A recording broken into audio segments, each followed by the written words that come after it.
Welcome in. It is a live instant reaction. The Cubs fall to the Padres in Game 2 of the NL Wildcard Series 3-0. Mitch, Brock, Jason with you again. The same trio that joined you yesterday when the Cubs won Game 1. The loss today sets up a do-or-die Game 3 tomorrow at Wrigley Field. I believe the time is still TBD, depending on the results from the last two games tonight.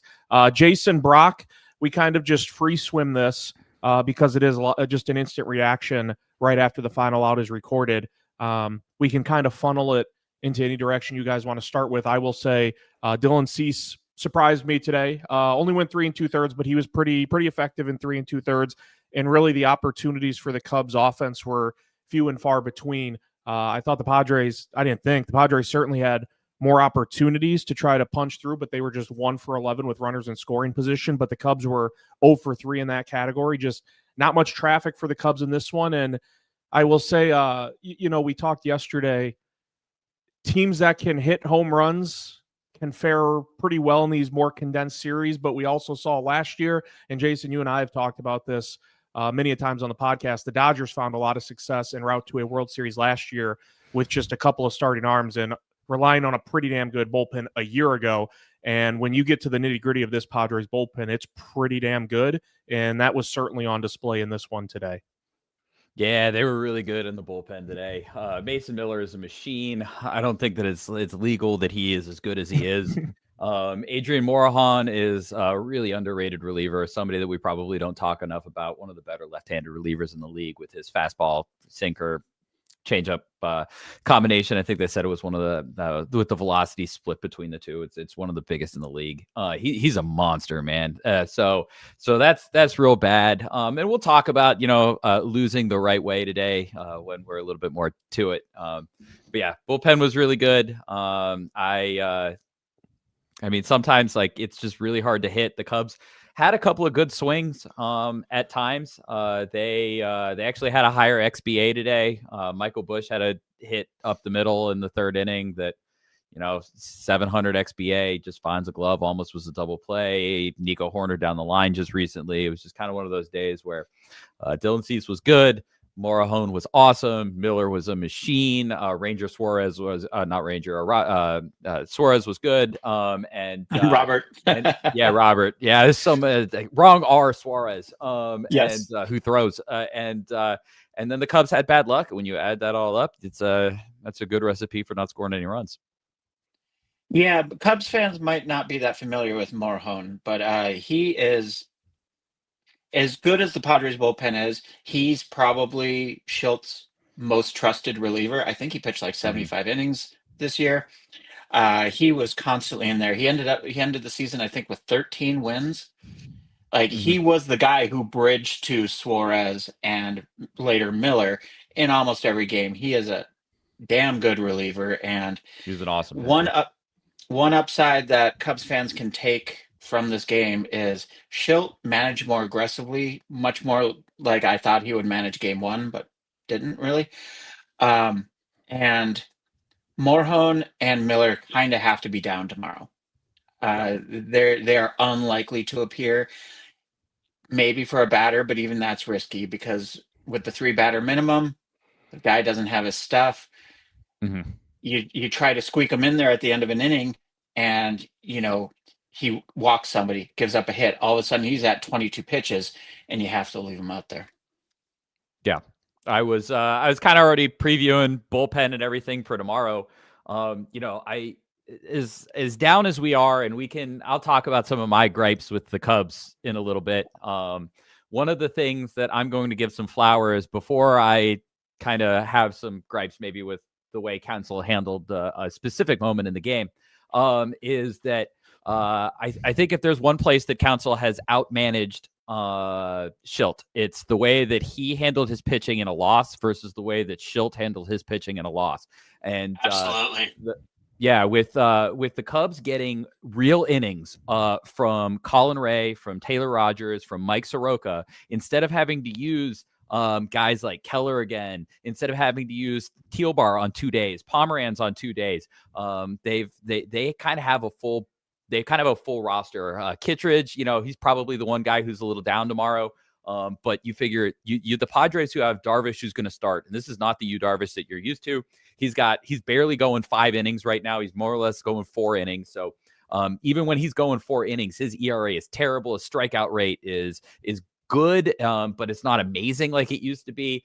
And then, behind him, you've got Michael King, who's been awful. I mean, just awful since he came back from an injury. He's been terrible. Maybe he's a game 1 starter, so they hold on to him. Maybe they go aggressive again and they use him out of the bullpen. But beyond that, if Darvish doesn't, you either get like 4 or 5 innings of Darvish tomorrow, or you get 3 innings of Darvish, and you're going to get probably 3 to 4 innings in the middle there against guys like Michael King and some of their less good relievers. You could probably pencil in an inning and a 2/3 for Estrada and Suarez. That's probably like 3 innings between those 2 guys, but that still leaves 6 innings tomorrow that is probably going to be Darvish plus the underbelly of your bullpen, whereas the Cubs can go tie on and then kind of go balls to the wall with their bullpen. Not really have to concern themselves about guys being tired, about using exhausted arms, and they still have somebody like Javier Assad, who they don't have on the playoff roster, who can still start game 1. So they have a lot of options going into tomorrow where the Padres don't. So I'll bring up a complaint with the way that the bullpen was managed earlier today, but the way that it was handled at the end, I really think if you want to look at one benefit going into tomorrow, is that I think the Cubs pitching situation is a significantly better situation to be in than where the Padres are going to be. And for 2 offenses that are not juggernauts right now, I think that's got to make you feel good about being at home tomorrow. So as bummed as we are right now, try to find the good in the bad. The Cubs really lost in an artful, important way. Keeping that game within 3 runs was really important for them today. And Jason, I know you want to say it. Colin Ray, designated loser. Designated loser. That's exactly what I've been talking about. He was perfect. That's exactly what you needed from Colin Ray today. Yep. And he came out there in a really important spot. Designated loser, baby. It's a real thing. And if the Cubs end up winning tomorrow and they get into that low end of the bullpen, or they get into Darvish, those innings matter. That's an unsung MVP type of a performance from Colin Ray, not because he won them a game, but because he saved them innings, and eating those innings is an important thing. So fingers crossed that we get to have this discussion tomorrow and I get to look like a genius with the designated loser concept. And we're not doing another sad reaction tomorrow. Yeah, I think. Go ahead, Brock. Oh, I was just gonna pop in real quick to piggyback on Jason's bullpen management. One important key to the Padres right now is Jason Adam is down. So what is normally an incredibly deep bullpen of 5 or 6 guys is down one of their key guys. So like Jason said, they're going to have Suarez tomorrow. They'll have Estrada. There's not a lot past that. Yeah, I was going to hint at kind of what you were alluding to, Jason, directly with Colin Ray, but also with Rogers and Soroka. I mean, you got 3 1/3 scoreless from them in this game, which had pretty perfect for Craig Counsell. I mean, 3-0 doesn't sound like much, but again, in these type of playoff games, it can be a tall mountain to climb, especially when you have a couple of bats in this lineup that are really, really, really struggling. I don't want to go as far as to say they feel like auto outs when they're up for the Cubs, but it's pretty damn close to that with a couple of those bats. So I think, you didn't use Keller. You didn't have to use Palencia. I don't even know if he was available after what he pitched yesterday. But then on the flip side, the Padres used Miller in game 1. He threw 27 pitches in this game. Suarez threw 18 pitches in this game. I think it does set up nicely for the Cubs. Do you guys think it's a stretch to say, because I don't think it is, if the Cubs can get 4 quality innings from Jameson Taillon tomorrow, that would be brilliant. Like 4. Yeah. 4 would be perfectly fine. Is that fair to say? I think if they can get a little more than 3, they're probably in a good spot tomorrow. If you have to do something tomorrow, like Jameson, give me your 3 best innings. Like, just go out there and throw as hard as you can for 3 innings. Give me your best stuff. Go to Aaron Savale for an inning. Like, that's could be your 4 innings that you get right there. And then you've got an inning from Palencia. You've got an inning from Thielbar. You've got an inning from Pomeranz. You've got an inning from Rogers. You've got an inning from Keller. You've got Palencia. You've got guys you can go to who you have to assume are pretty good to go. And then, Kittredge is probably the one guy who's down tomorrow, but Kittredge is kind of a guy that, is probably going to be in a situation with Morahone and with Miller where like you could risk him for an out, like if you wanted to do that kind of a thing, if you really needed to. But yeah, I think the Cubs are in a position where like Taillon really does not need to give you more than 3 and change. If he can get you 4, awesome. If for some reason he gets you 5, you've got to be thinking you're in a really, really, really good spot at that point. Look at how Mike Schilt managed Dylan Cease today. If you can get that out of Jameson Taillon, that's a win. Yeah, I want to hit it on a Northside Baseball Podcast, by the way, live edition, instant reaction. Cubs fall to the Padres 3-0 in Game 2 of the NL Wild Card. Mitch, Brock, and Jason hanging out with you. I want to get to a couple of the comments. Manuel says Padres have Yu Darvish starting tomorrow. Cubs going with a bullpen game. That makes you think the Cubs are in a better pitching situation, ? And I think it kind of just what we're getting back to with the bullpen situations. The Padres have fried Miller. I would be surprised if Miller was out there tomorrow. And if he is out there, I can't imagine it's for even close to an inning. Same with Moran, and then Suarez threw 18 pitches today. He wasn't used in Game 1, so I would imagine he's available in some capacity tomorrow. But we're merely hinting at it's Yu Darvish against Taillon. Like if either team gets more than 4 innings from either of those starters, you feel really good about that.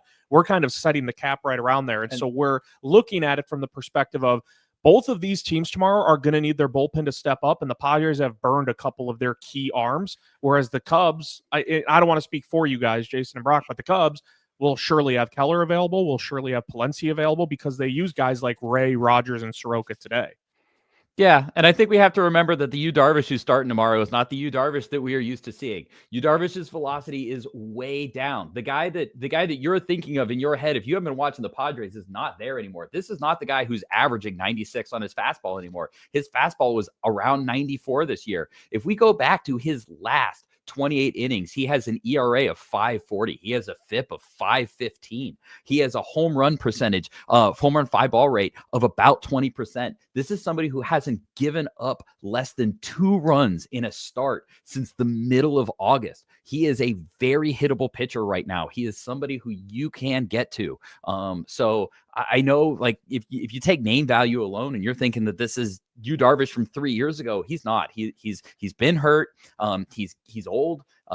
He's an okay pitcher. Like, I don't want to sit here and say that like Darvish is awful. He's not. But this is a guy who has gone 4 innings out of his last 6 starts. He's gone 4 innings in half of those starts. Like, this is not a stud starting pitcher right now. This is a fine starting pitcher. Some of his under the hood numbers are a little bit better than the top line ERA. Same thing kind of with Dylan Cease. Like, he could come out and throw 4 really good innings tomorrow. I'm not saying that it's not capable, but if you're writing it up, if both pitchers are going to go about 4 tomorrow, then you have to say that the Cubs have the fresher, healthier bullpen moving forward with the Padres losing those. So, Manuel, I think it's a great question, but that's just kind of how I'm looking at it from that aspect. Is that if this is going to be a game where both teams are probably going to ask 5 to 6 innings of their bullpen, which team's fresher? Which team has more of the guys that they want healthy and ready to go? It's the Cubs. It's the Cubs. Yeah, I want to hit a couple more. Ori says we're cooked. Darvish going to bring it tomorrow 5 years too late. I think it would kind of be right up the alley of only the Cubs if Yu Darvish were to come out tomorrow and just dazzle through 4 or 5 innings. Like, right? Like, that'd be kind of like, oh, that's how it goes for the Cubs. Yeah, that would. I don't think it's going to happen, but if it does, that would be my first thought is, yeah, this would happen to the Cubs. Yu Darvish just mows them down for 4 or 5 innings. And you go. Like Jason said, Darvish is vulnerable, and behind Darvish, it's going to get tricky for the Padres because the 2 starters they've rostered and aren't pitching in this series are Michael King, who's really been having a hell of a time of it, and Randy Vasquez, who just simply does not miss bats and can occasionally pull some black voodoo magic and get batters out, but that is not a reliable postseason formula. There's a reason he's not even being talked about. And yeah, I would say the Cubs are set up better than the Padres simply because the Padres, they're going to play 2 must-win games while the Cubs have to play 1. And so the Padres, Schilt rightly leaned very hard on Miller, very hard on Morahone. to get today's win, but that means they're probably down tomorrow. Northside Baseball Podcast, Mitch, Brock, Jason hanging out with you. Cubs fall to the Padres 3-0 game 2. Winner take all, do or die, whatever expression you want to use for game 3 tomorrow at Wrigley Field, time TBD. Expected starters, Yu Darvish and Jamison Taillon. Kind of felt like in this one, after it ended, that I know the Padres got one early, and that was all they ended up needing, right? Because the Cubs didn't score, but it did feel like that Manny Machado swing, like one swing kind of determined the fate of this game, the 2-run homer off Shota Imanaga. And I know we have talked in detail the last couple of weeks, Jason, on the podcast, and Brock, you talked about it yesterday with us as well.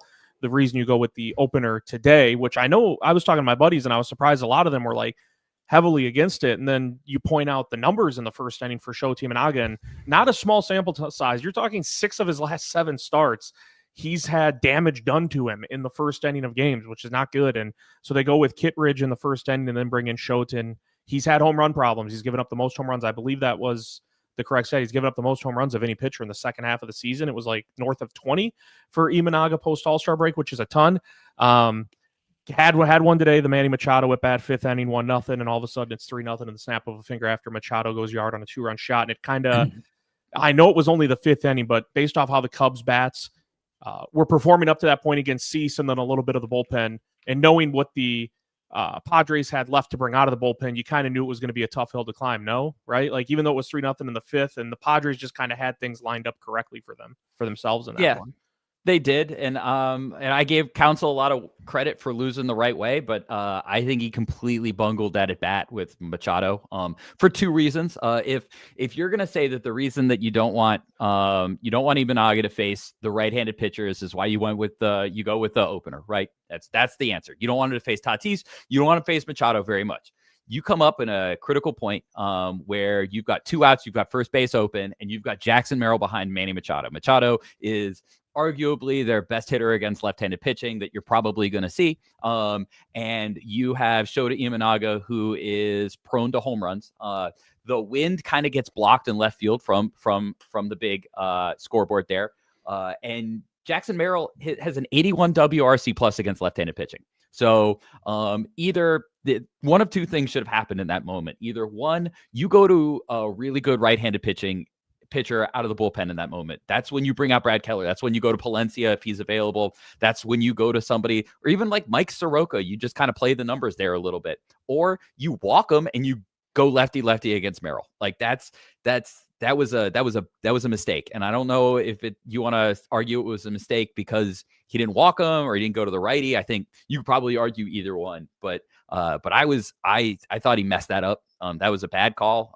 And I really, that bummed me out. And when it happened, it was like, yeah. And it was funny because I was just talking to somebody and I was mentioning that Machado hadn't done much. And then there it goes, right? There's the home run. So thought that was the kind of the game right there. You can't score 3 runs on a healthy bullpen from the Padres like it was today, where everybody's rested and you're going to see everybody. That was a tough hill to climb. And yeah, I think Counsell at least made right calls, and the players made the innings count at the end to keep it close and keep it 3 runs to keep that bullpen going. But Counsell blew that moment. Yeah, and it was bad timing on my part. I had just typed in my game notes before Tatis had come up. The Cubs had controlled Tatis and Machado, and you're going to beat the Padres most of the time if you do that.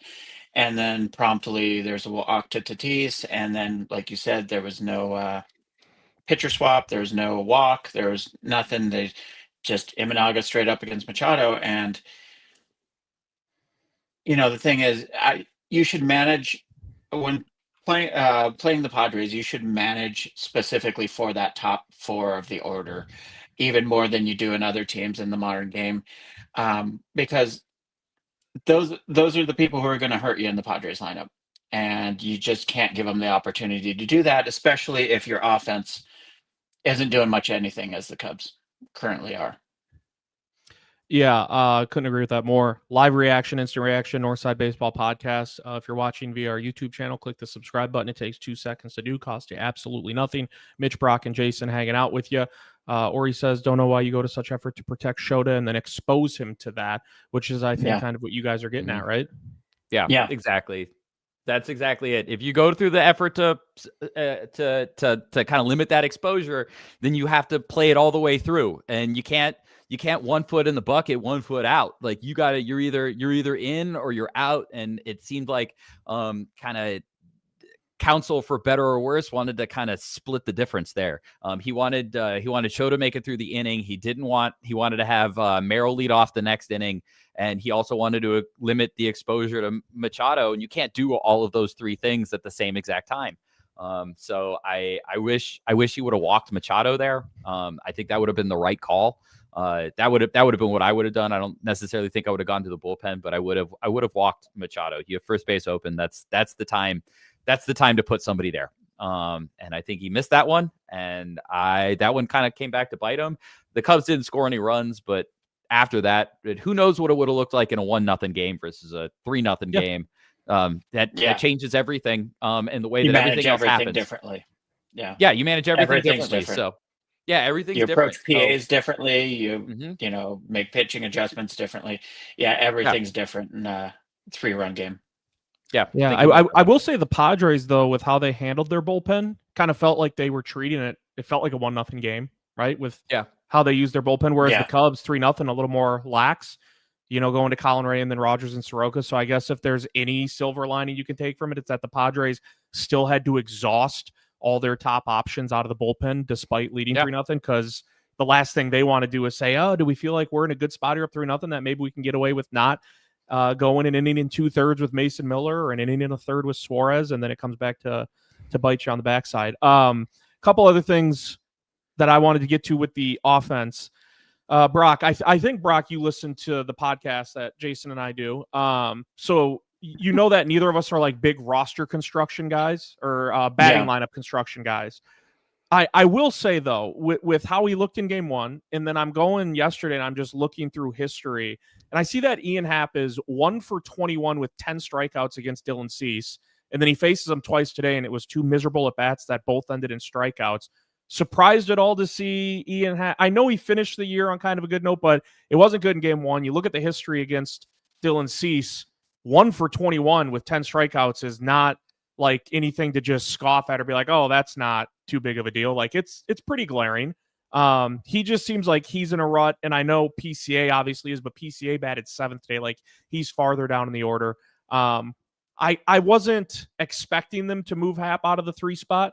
But the numbers are what they are, and they live true today in that matchup between Cease and Happ early on in those 2 at-bats.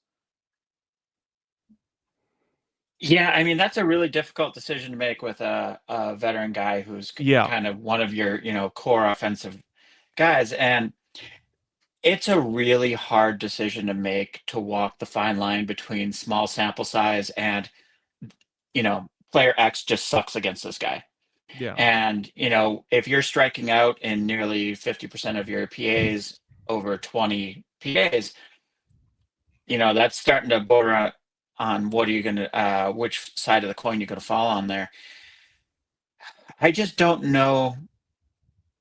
I'm not saying that's why they lost, by the way. That is certainly not why they lost. Absolutely not. It was just something that I noticed in the lead up to the game. It was like the at-bats for Happ yesterday weren't healthy. Over 4, 3 strikeouts, grounded into a double play, the only at-bat he made contact in. And then I see what his history is against Cease, and it's like, oh boy, we might be in for it again with him. And the 2 at-bats were both strikeouts. Yeah, I mean, with the Cubs offense, the way it's been the past couple of days, there's a lot of veterans who just aren't carrying their water right now. And the Cubs aren't going to win many games if, their core guys, their, 4, 6, 8-year veterans aren't coming through in some of these big moments. And, you can look at Kyle Tucker too. And I wanted to ask you about. Oh, go ahead, Jason. I did want to give some. I do want to kind of defend Ian Happ here a little bit. The month of September, he had a 148 WRC plus. If we look at him since the 19th of August, he had a 93 WRC plus. But here's how we can do numbers. If we just move that to the 23rd, So the last week he had a 119 WRC plus. He was really good in September. I know he had bad numbers against Dylan Cease overall, but Manny Machado literally never had a hit against Shota Imanaga until he punted one out in the left field today. So that's a small sample size thing. Yeah, that's a small sample size thing. With numbers, we can kind of adjust those things. Ian Happ on the season has his career highest XWOBA. His WRC plus since 2021 is 117. This year he was 116. He was a 3-win player. Virtually, he's like 2.8 FWAR. Fractional FWAR doesn't matter. I'm not going to sit here and debate that. He was a 3-win player. So like I do want to defend him. I feel like especially in like Cubs fandom, the two guys who take the most from fans are Dansby Swanson and Ian Happ. I've kind of developed a soft spot for Ian Happ here because it feels like consistently where he's getting railed on. He's been good lately. He's been good recently. He was good the last month. I know he hasn't had a good 2 games in the playoffs, but Steven Kwan is 1 for 8. I guarantee you nobody in Cleveland's talking about benching him. Spencer Torkelson doesn't have a hit in the playoffs. He had 31 home runs. Tigers probably going to bench him game 3, remove him out of the lineup. So I do want to just kind of defend Ian Happ here that, listen, whether he's hitting 3rd or he's hitting 7th, he's been a really good hitter this year. He's been a really good hitter recently. And those 6, 8, whatever at bats that he's had over the playoffs don't change that. Yeah, and I want to say this isn't some sort of like moral failing on Happ's Oh yeah, part. that's on me getting on you. That's me for everybody. Absolutely. And it's not a matter of me saying, well, he's been bad in these 2 games, so he's going to be bad tomorrow. You know, when you're dealing with these microscopic sample sizes, the simple reality is the Cubs lost today because their veterans aren't getting hits. They're not coming through in these moments. And that is 1 game. And there's a reason we play a lot of baseball games because the fluctuation in a single game is enormous. Yep. I want to throw something else your guys' way. It's kind of like a weird idea, a different thought to have, but sometimes I fall into the belief that like not all strikeouts are equal, recognizing they all count as like 1 out, but they don't look the same. And the example I wanted to give you guys is like Carson Kelly had a strikeout today, and it was a fastball knee high, maybe a little bit below the knees. He took it, struck out looking, but I'm watching Carson Kelly. He's taking good swings. He had the home run yesterday. And on the flip side of that, I see PCA who struck out twice today, and the swings we're seeing, that it's drastically different. So I don't know if that makes any sense to you guys. Like a strikeout is worth 1 out, but to me, they're not always equal. Whereas Carson Kelly struck out once today, but I still feel pretty good about where Carson Kelly's at. PCA struck out twice today, and I'm pretty worried. And again, I know it's small sample size, and he can have 1 big swing tomorrow, save the series for the Cubs, save the perception of him in this wild card round. But it has not been. The swings have been disastrous. The approach has been horrendous for PCA so far. Carson, that Kelly PA. That was against Miller, right? What's that? Was that against Miller? Carson Kelly struck out against Miller. Yeah, it was like a fastball, knee high, that pitch right was around. unhittable. Correct. Like that, yeah, that's what I'm saying. But it's a strikeout. Yeah. PCA strikeouts, we're swinging at 99 at the chin. We're swinging at curveballs in the dirt. It's all over the place. I'm gonna defend PCA just a little bit here because ESPN's K Zone is not good. Statcast MLB.com had all those pitches as strikes. All those high fastballs were strikes on PCA. The K Zone doesn't look like a strike because the K Zone's just a box they throw up there. The K Zone should be gone. It is only terrible. Causing fans to be outraged, and it's terrible. Wildly inaccurate. He actually hit. Now, I'm not going to defend the terrible slider at like nowhere that on 2 strikes that he swung at. Terrible swing, terrible pitch. He has no business to do that. However, those fastballs that look like they were up and above the chest, every single one of them was in the strike zone. Every single one of them was in the strike zone. So he swung at strikes. Credit to Dylan Cease. He painted the top corner on that. The top 90 painted. So if you have a chance, go look at his Statcast page for the day. Go look at the live at bats because Cease destroyed him up and in with wonderful pitches. And I'm going to give Dylan Cease some credit on that one. PCA, absolutely. That slider he struck out on 3-2 low and in, horrible swing. terrible. Like that was ugly. Like that's the problem. That pitch was the problem. Those fastballs, listen, they were going to get called strikes whether or not he swung. And when you're throwing 99 or 100 inside up there, like you're just not going to do much. You can't hit that. Like as a batter, you have to swing at it because it's a strike, but you're not going to hit it. And Cease was amped. He was great today. He was great today. Cease is not a guy who typically throws 100 miles an hour. And I saw at least once he hit triple digits. And if he's living in the top of the zone with pinpoint control, which again is one of Cease's problems, if he's able to spot that in the top of the zone at 99 miles an hour, you're screwed. You're just going to lose that game against Dylan Cease. And that's the Dylan Cease who showed up today. And that's just real unfortunate for the Cubs. Yeah, I should have prefaced by saying, too, because I don't think I clarified when I was talking about PCA swinging at like chin high. I was referring to the at-bats against Pivetta yesterday, too. Like there were fastballs way up there. Yeah, when he was there were some fastballs yesterday. He was terrible. So I was combining both games together. That's my apologies. PCA. No, you're good. PCA feels out of control. I just know that that today, because I had the Statcast page up. Yeah, in my baseball war zone. He was painting, and I know that the strike zone on the TV, because I noticed it first thing yesterday. Because I'd look at some of those pitches and I'd look at Statcast and go, man, that's not even close. That Statcast has it like as an absolute strike, and ESPN saying that pitch is like 3 inches above the strike zone. So I've been watching that, and I know that they've had problems with that in the past. So I wanted to give PCA just a little bit of defense. But I do want to make mention. He looks wild. He looks completely out of control. The moment seems right now too big for him. And that's not me. He's a young, emotional kid, and God, go on the Northside Baseball forums and you'll see adults who are 10, 15 years older be emotional human beings because the Cubs lost today.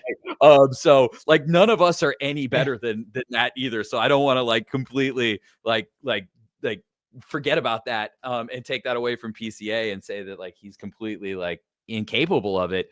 It's the same kind of wild uncontrolledness is the reason why, if he had 3 home runs right now, it'd probably be for the same reason, because he'd just be swinging as hard as he could. That just kind of feels like what you're getting from Pete right now. But he does feel wildly out of control right now. Wildly. Yeah. To look back to Mitch's original question, it's the classic baseball process versus results thing. Carson Kelly right now has the process. He struck out, which was the end result, same as PCA, but the process he did to get there, he didn't swing at an unhittable pitch. What are you going to do?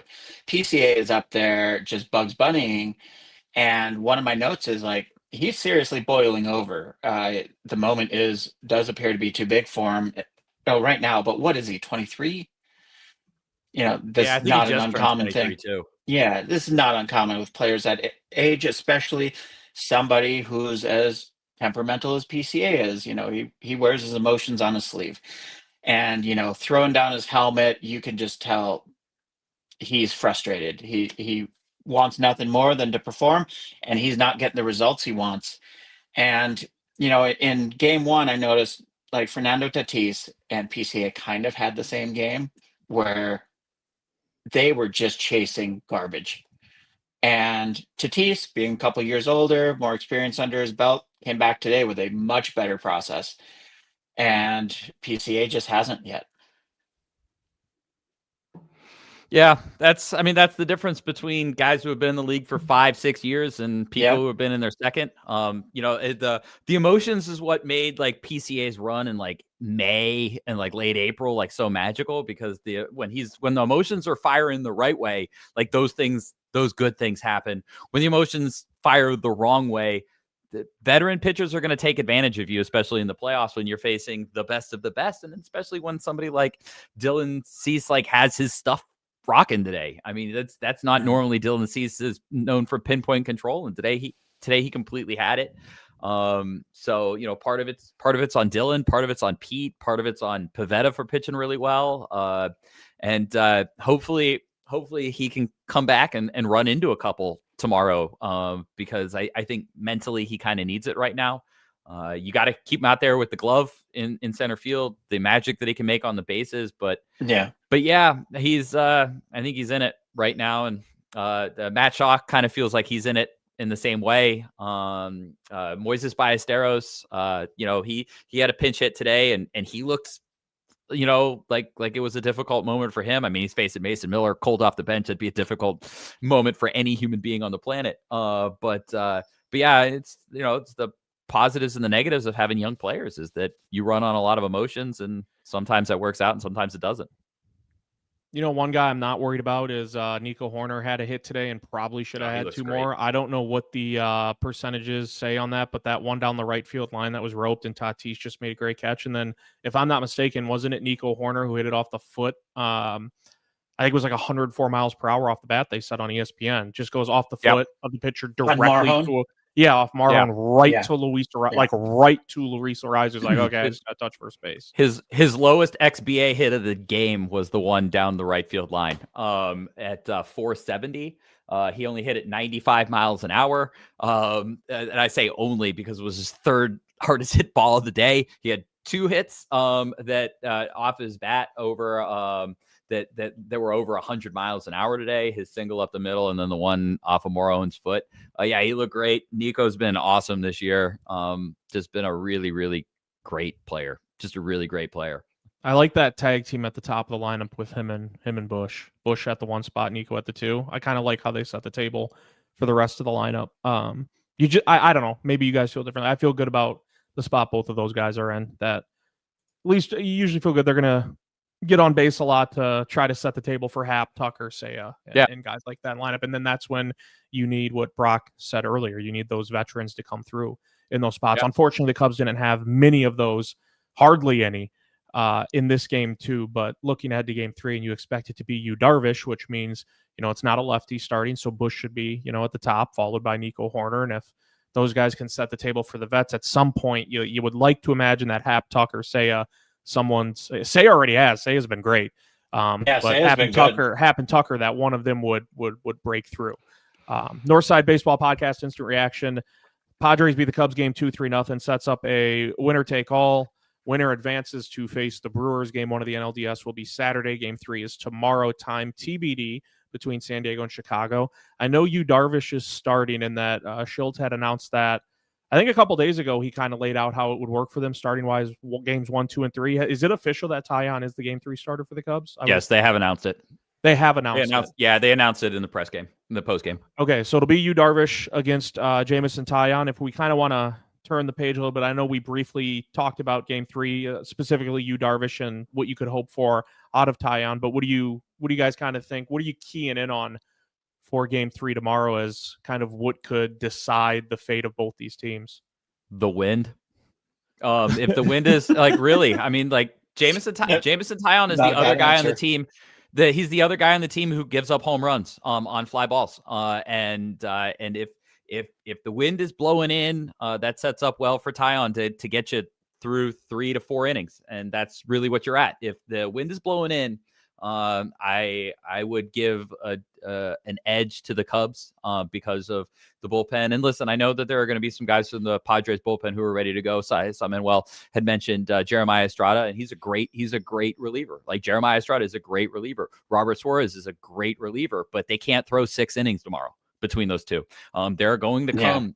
The reality is that 6 of the innings from tomorrow are almost 100% going to have to be Yu Darvish and the underside of that bullpen. That's 6 innings. Whether it's 2 innings from Darvish and 4 innings from the bullpen, whether it's 3, it doesn't matter how you slice it up. But 6 innings basically are going to have to come from that group. And the Cubs don't have to do that. The Cubs can get innings from Palencia. They can get innings from Keller, who can go multiple innings. They can get innings from Thielbar. They can get innings from Pomeranz and attack the lefties, and how bad that the Padres are against left-handed pitching.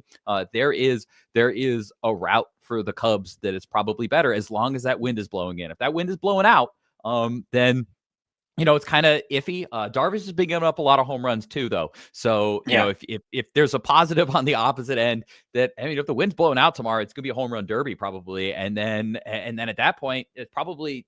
Yeah, I mean, who knows what you're going to get as the Padres bullpen would be thin and the Cubs, the wind blowing out. Who knows? So we'll see where it goes. But I'm going to be paying attention to the wind tomorrow. Jason and I are obviously jaded baseball people because he comes back with the wind. And on a related note, my answer was going to be BABIP. Because there's going to be a couple of guys, or there's going to be a few guys out there tomorrow who aren't going to miss a ton of bats.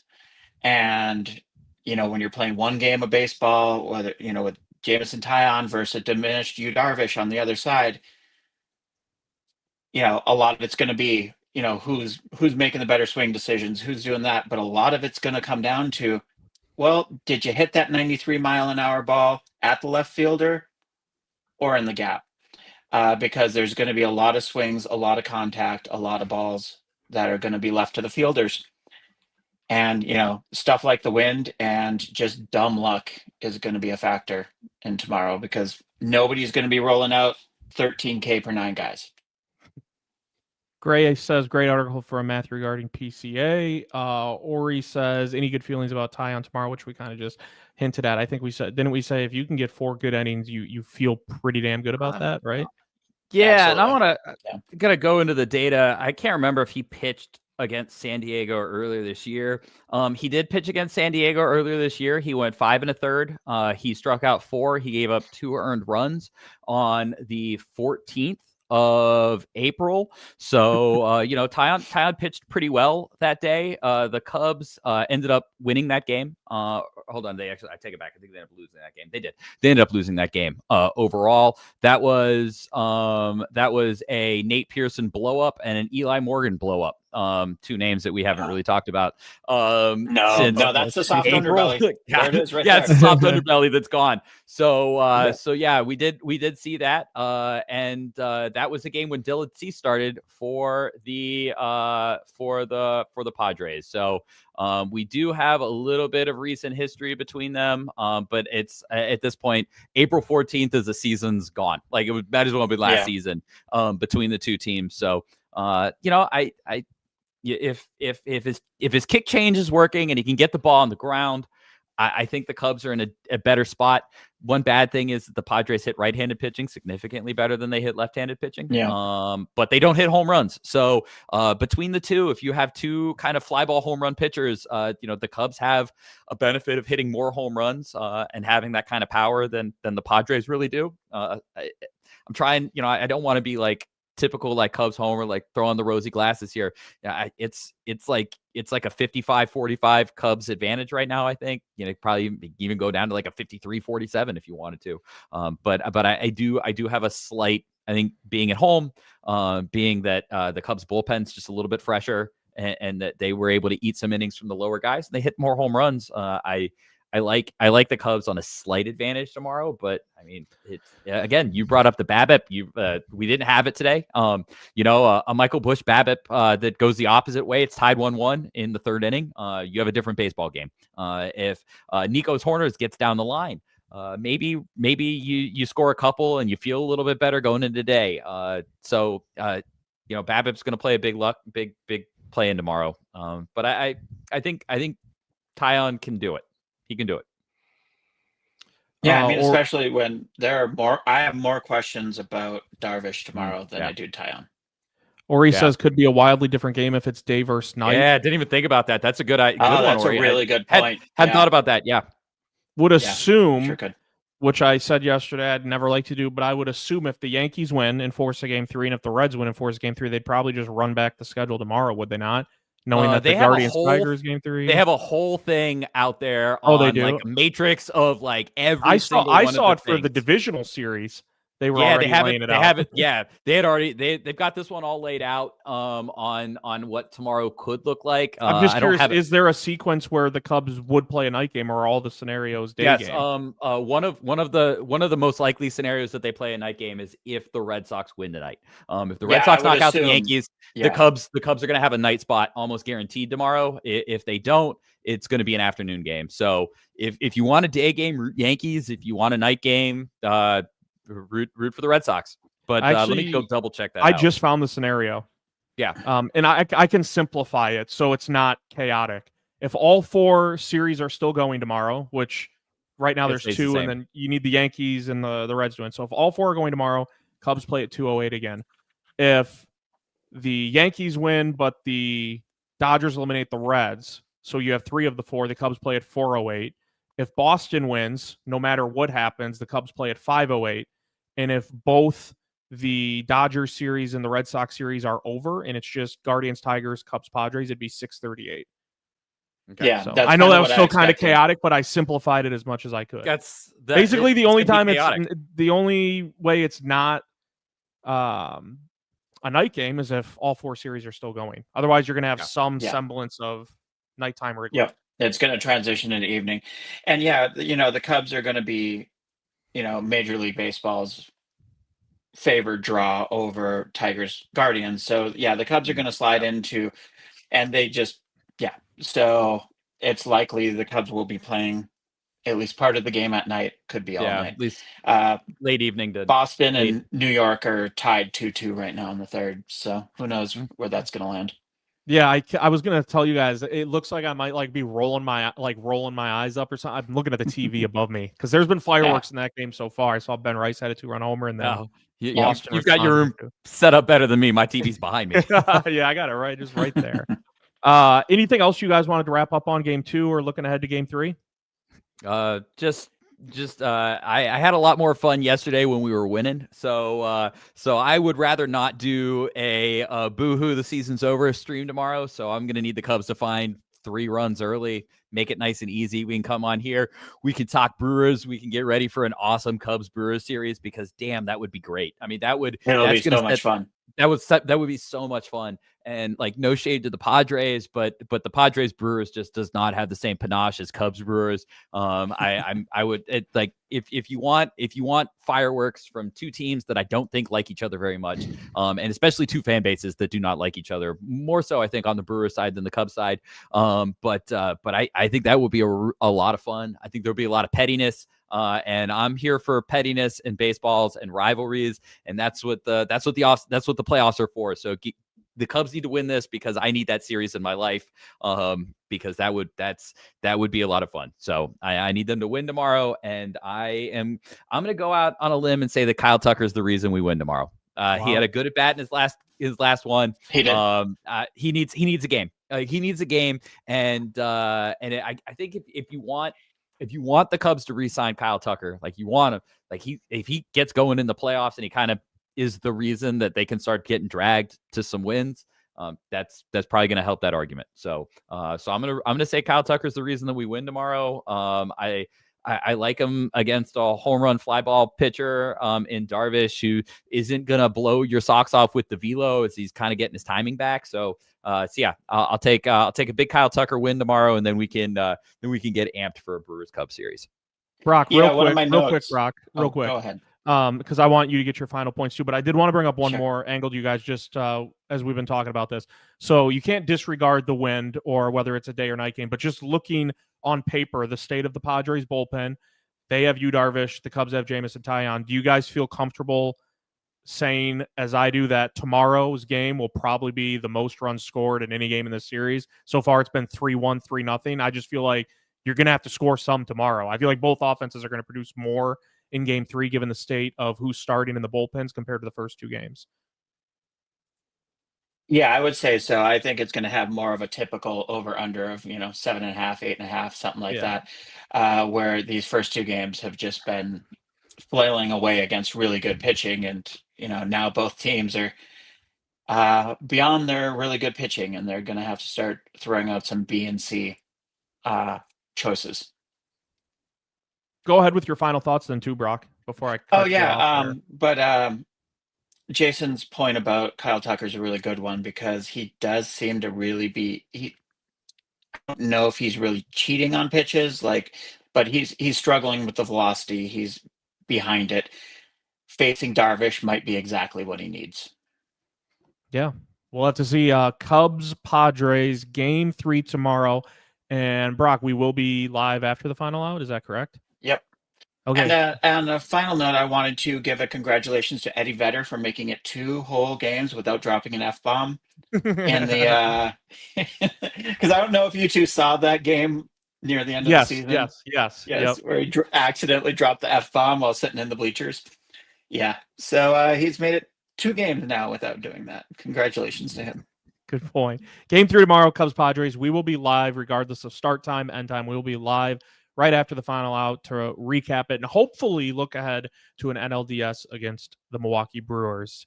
Brock, Jason, Mitch will be back tomorrow right after Game 3. This has been the Northside Baseball Podcast.